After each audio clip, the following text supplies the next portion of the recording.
बिस्मिल्लाहिर्रहमानिर्रहीम। अस्सलाम वालेकुम। मौला इमाम हुसैन की ज़ियारत का इस कदर सवाब कि सुनकर आपका ईमान ताज़ा हो जाए कि हमारे मरने के बाद भी हमको किस तरह सवाब मिलता रहता है। खुदा ने अपने खुदाई मौला हुसैन को क्यों सौंपी? तो एक बहुत मशहूर शेख का वाक़या है कि इराक में परेशान बैठा था, तो ऐसे में एक घोड़े सवार आया, अरबी था। कहता, शेख किस बात पे परेशान हो? कहा मैंने कि मैं परेशान हूँ कि ये करबला की ज़ियारत पे एक एक कदम इतना सवाब है। इमाम हुसैन की ज़ियारत पे आप जाएं एक कदम पे, अरबाइन पे ख़ास तौर पर इतने गुनाह माफ़ हो जाते हैं। हज का सवाब है, इतने उम्रों का सवाब है। तो कह रहा है मैं समझ में नहीं आ रहा कि ये कैसे है। तो उस अरबी ने उस शेख को एक वाक़या सुनाया, एक किस्सा सुनाया। एक बादशाह था, वो अपने लश्कर के साथ जंगल में गया और खो गया, अपनी फोर्स से जुदा हो गया। तो एक जगह पहुंचा तो देखा कि एक कैंप लगा हुआ है, यानी कि एक झोंपड़ी सी है। उसमें एक बूढ़ी औरत है। उसको कहा कि मैं बादशाह हूँ। तो वो बोली कि जी वेलकम, खुश आमदीद। तो मैं क्या कर सकती हूँ? बादशाह ने कहा क्या कर सकती हैं आप? कहती बादशाह मेरे पास तो क्या है। खैर उसने दिखाई, एक छोटी सी भेड़ थी उसके पास। एक जानवर था, एक भेड़ यानी के, उसको कुर्बान किया और बादशाह की खिदमत की। कहा बादशाह मेरे पास सिर्फ यही है। इतने में बादशाह का लश्कर पहुंच गया, उसके पास वजीर मिनिस्टर सब यानी कि आ गए। तो बादशाह ने कहा कि इस बुढ़िया को भी साथ लेकर चलो। कहाँ बादशाह? तो बादशाह कहता कि इसको दरबार में ले चलो। वहाँ ले गए। अब सबसे पूछा कि इस बुढ़िया को मैं क्या गिफ्ट दूं?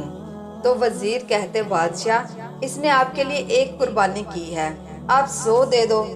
कहता बादशाह के नहीं, ये थोड़े हैं। कहा इसको बहुत सारे दे दो। बादशाह कहता कि वो भी थोड़े हैं। तो अच्छा करते हैं, करते करते बात यहाँ तक पहुँची कि वज़रा कहते बादशाह अपनी आधी हुकूमत दे दो। बादशाह कहता कि ये भी थोड़ा है। तो किसी ने कहा कि बादशाह क्या अपनी पूरी दौलत दोगे, पूरी हुकूमत दोगे इसको? कहता बादशाह बड़े इत्मीनान से कि फिर भी थोड़ा है। सब कहते हैं कैसे? कहा जब मैं इसके पास गया, मैं बादशाह था, ये रियाया थी, इसके पास जो कुछ था इसने मुझे दे दिया। अब ये मेरे पास है, मैं बादशाह हूँ। अब अगर मैं सब कुछ दे भी देता हूँ तो भी थोड़ा है, मुझे इसका शुक्रिया भी अदा करना होगा। तो उस अरबी ने कहा कि शेख इमाम हुसैन के पास जो कुछ था, इनके 6 महीने का बच्चा था, वो कुर्बान किया।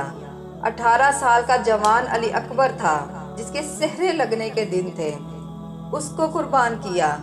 भाई जवान थे, बूढ़ा हबीब इब्ने मज़ाहर था, सेहरा जिसको सजाना था, जिसको मेहंदी लगानी थी, जवान शहजादा कासम था। गाजी अब्बास जैसे अलग भाई थे, और वो बहनें थी जो घर में भी नहीं चलती थी, जो अपने भाइयों से, अपने बाबा से बहुत शर्म करती थी। ततहीर की वारसा जिनका हया सूरज भी करता था, वो शर्म व हया वाली बहनें थीं जिनका पर्दा खुदा की राह में लुटा दिया। यानी जो कुछ था मौला हुसैन के पास, जो कुछ था सब का सब खुदा की राह में देते गए। अब जो भी खुदा की खुदाई में है ना, वो सब हुसैन का है, क्योंकि ये अख्तियार खुद खुदा ने दिया है। तो किस तरह आप कह सकते हैं कि मौला हुसैन मुरादे नहीं दे सकते, सिर्फ खुदा से मांगो? तो भाई ये वसीला हैं हमारे लिए, इनका वास्ता देकर मांगते हैं तो हमको अता होता है, इनके बिना तो हमको रिज़्क भी नहीं मिलता। अजीज़ान मोहतरम, ये सब जो कुछ भी है हमारे पास, हर एक चीज़ ये अल्हम्दुलिल्लाह हमको इनका सदका मिल रहा है, जो हम खा रहे हैं, पी रहे हैं। खुदा से मांगो लेकिन इनका वास्ता देकर, तो जो चाहोगे इंशाल्लाह मिलेगा।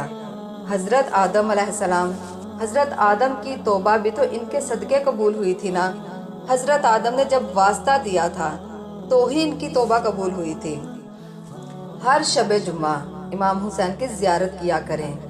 ये मैंने अपनी पहले भी वीडियो में बताया है कि कैसे कर सकते हैं। यानी आज शब जुम्मा है ना, तो खुले आसमान के नीचे जाकर कहें 3 बार, अस्सलाम अलैका या अबा अब्दिल्ला, अस्सलाम अलैका या अबा अब्दिल्ला, अस्सलाम अलैका या अबा अब्दिल्ला।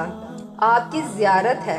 सारी रूहें आज के दिन करबला की तरफ होती हैं। शब जुम्मा सारी रूहें करबला जाती हैं। क्यों इतना सवाब है इमाम हुसैन की कब्र का कि जो इमाम हुसैन की ज़ियारत को जाता है, जैसे वो वापस आता है ऐसे होता है कि वो जैसे वो अपनी माँ के पेट से वापस आता है। सारे के सारे गुनाह माफ़ हो जाते हैं। 4000 मलाइका जो इमाम हुसैन के पास आए थे ना, जो अभी इमाम हुसैन के हरम के गिर्द घूमते रहते हैं, वो करबला के दरवाजे तक ज़ायर को छोड़ने आते हैं। और जब वो बीमार होता है उसकी तीमारदारी पर आते हैं। और जब वो बंदा वो ज़ायर इमाम हुसैन मर जाता है ना, तो उसकी कब्र पर इस्तग़फ़ार पढ़ते रहते हैं। ये है ज़ियारत इमाम हुसैन अलैहिस्सलाम। सब कुछ इमाम हुसैन अलैहिस्सलाम अता करते हैं। और आप कौन सी मेहनत करते हैं, हम कौन सी मेहनत करते हैं कि जब मुहर्रम आता है और जब फर्श अज़ा बिछती है और सिर्फ इमाम हुसैन का जब नाम आता है, आपकी आंखों से आंसू रवा हो जाते हैं। क्या ये मेरी और आपकी मेहनत है? नहीं अजीज़ान गिरामी, मेरे प्यारे बहन भाइयों, ये इमाम हुसैन का कमाल है। इमाम हुसैन के गम में तब ही तो अगर एक मच्छर के बराबर भी आंसू आ जाए तो जहन्नम की आग हराम है। पर खुदा जानते हमको कि हमको मौला के फरमान पता है। पर मौला आपका गम ही ऐसा है कि आपके फ़ज़ाइल पर भी हम रो पड़ते हैं। कभी ऐसा सोचा भी नहीं कि जहन्नम की आग हराम हो जाएगी। मौला दिल से दुआ करते हैं कि जब तक जिंदा रहें सिर्फ आपका गम मनाते रहें। हम भी, हमारे बच्चों को भी इसी राह में लाना मौला, उनको कभी इस राह से भटकने ना देना। अजीज़ान, अगर हम चाहते हैं अपनी निजात तो मौला हुसैन के दरवाजे पर जाना पड़ेगा। इमाम हुसैन का दरवाज़ा खटखटाना पड़ेगा। ये है मेरे आका, मेरे मुर्शद, मेरे मौला हुसैन अलैहिस्सलाम। तो इस दर पे आएँ, आपको वो अता होगा जो आपने कभी सोचा भी नहीं होगा। मौला हुसैन से मांगें, खुदारा मांगने का तरीका सीखें। मौला सबको अता करते हैं। तो अपना बहुत सारा ख्याल रखिएगा और प्लीज़ मेरे चैनल को सब्सक्राइब करना मत भूलिएगा। और मेरी वीडियो को लाइक और शेयर और कमेंट करके ज़रूर बताइएगा कि आपको मेरी वीडियो कैसी लगती है। मिलती हूँ अगली वीडियो में। अल्लाह हाफिज़।